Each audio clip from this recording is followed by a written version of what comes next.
watching Business Today Television. I'm Sakshi Batra, and this is the earnings special edition where our focus will be on PNB Housing Finance and its numbers that have come in. A robust set of numbers yet again, another this quarter where the net profit has increased by over 42% on a year-on-year basis.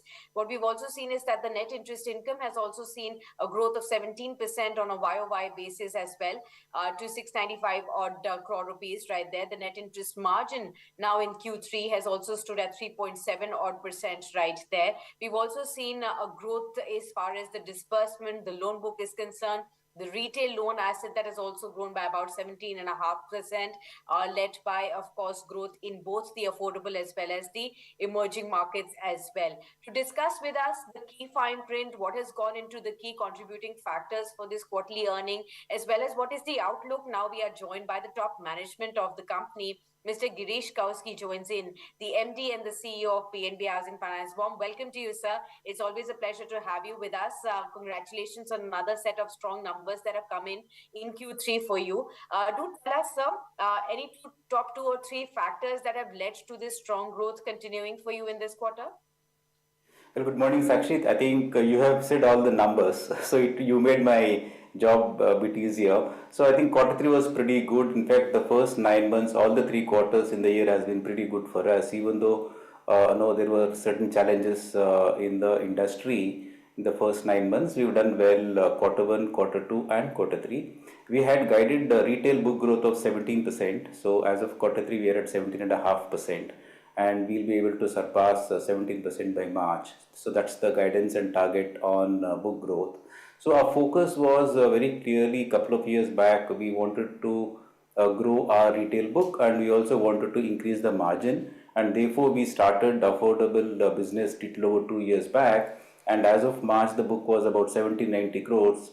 In the first 9 months of the current financial year, we have doubled the affordable book. So now the book is 3,838 crores.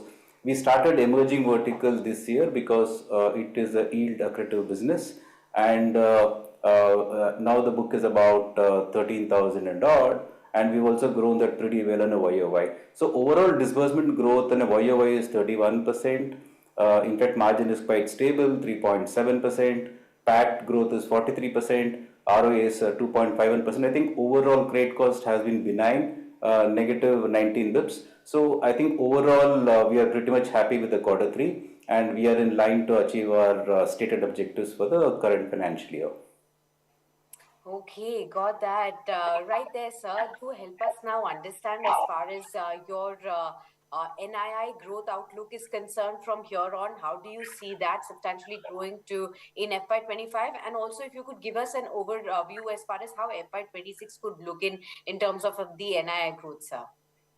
So if you look at last 2 to 3 years time, in the portfolio we also had a large chunk of corporate. So we had decided little over 3 years back to degrow corporate book and also work on frequencies because we had high NPAs. So as we speak, I think about 3 quarters back we made corporate NPA as 0, and we have ran down the book. Now corporate book is only about 1240 crores. So the NII pressure what we had in last couple of years, I think now it started improving because the corporate share in the overall portfolio is now minuscule. It's about 1.5% because the overall book is about 72,000 crores. Out of that, retail 70,686 crores. So I think going forward, net interest income should improve from here on. And we've seen that from last quarter itself, and this quarter it's about 17% growth. Now the dependency of corporate on the net interest income is very, very less. And when we start corporate business, let's say from this quarter, it should further add to our growth on NII. Okay. And on the margins front, sir, how do you see NIM growing from here on? Are you comfortable with the current levels? Is there scope for further improvement here as well? We had guided the 3.5% of NIM, but we've been able to maintain 3.6% plus. Yeah. And in quarter 3 it was 3.7. So we will be able to maintain in this band of, let's say, 3.6 to 3.65 for next few quarters. Even factoring the rate cut which might come through in next few quarters. What we have done is, as I had mentioned, we have completely exited super prime because their margin was quite low, and we are keeping our prime book at a slower pace because even there the margin is low. compared to emerging and affordable. So we are growing our affordable and emerging book much faster. If you look at quarter three, 38% of disbursements came from affordable and emerging. So with this change in mix between segments, we are into three segments: prime, emerging, and Roshni.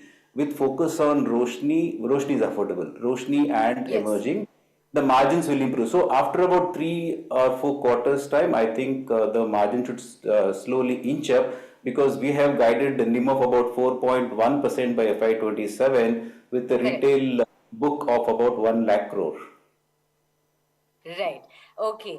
So, you did say that, you've already managed to surpass your own guidance when it comes to the retail loan now at 17.5%. And that's, 1 quarter still remaining. Would you be comfortable to revise the guidance upward for FY25, or would you stay with this? And for FY26, then for what will be the guidance on that front, sir? See, if you look at any year, quarter four is the best quarter for any company, especially Okay. in this space. So I'm sure we'll also do well in quarter four. We are at Hmm. 17.5 now. Guidance is 17, Hmm. so we'll be able to surpass. I don't want to put a number now because it's only 1 quarter away. So we had guided Yeah. 17. We are at 17 and a half. So I think I'll stay with that. But I'm sure we're going to surpass our guided target of 17%. Okay. And that 1 lakh crore mark, by when are you expecting that, sir? We are expecting a retail book which is now Yeah. 70,656 crores to reach 1 lakh crore by FY27, March 27.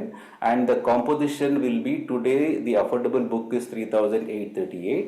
By Hmm. March, by this March, it will be 5,000 crores. By FY27, out of 1 lakh, affordable will be 15,000 crores. Emerging book could be about 25,000 crores. So 40,000 crore book would be high yielding business, and the balance Okay. 60 crores would be in prime. Okay, understood. So do tell us within this October to December band, what was the impact of the festive demand? Was it as expected for you as far as the loan disbursements are also concerned? And now what is the outlook? So if you look at the whole year till now, I think demand is pretty good. Demand is quite robust in all the segments, and this is what even all the developers are saying. Super luxury, luxury, mid size. I think across demand has been quite robust. Talking about quarter three, I think demand continued to be robust, but there were a lot of challenges in certain states. With respect to elections, with respect to a lot of festive holidays, and also a couple of states like Karnataka and MP, there was a change in registration process which actually had put a hold on disbursements. So I think because of that, I think you will see the industry disbursing quite less in quarter three. Otherwise, the demand is quite robust. We still managed to grow sequentially, book by 4%, and there's a marginal growth in disbursements. Okay, got that. Mr. Kousgi, another space that I wanted to ask you is as far as the interest rate scenario is concerned, sir.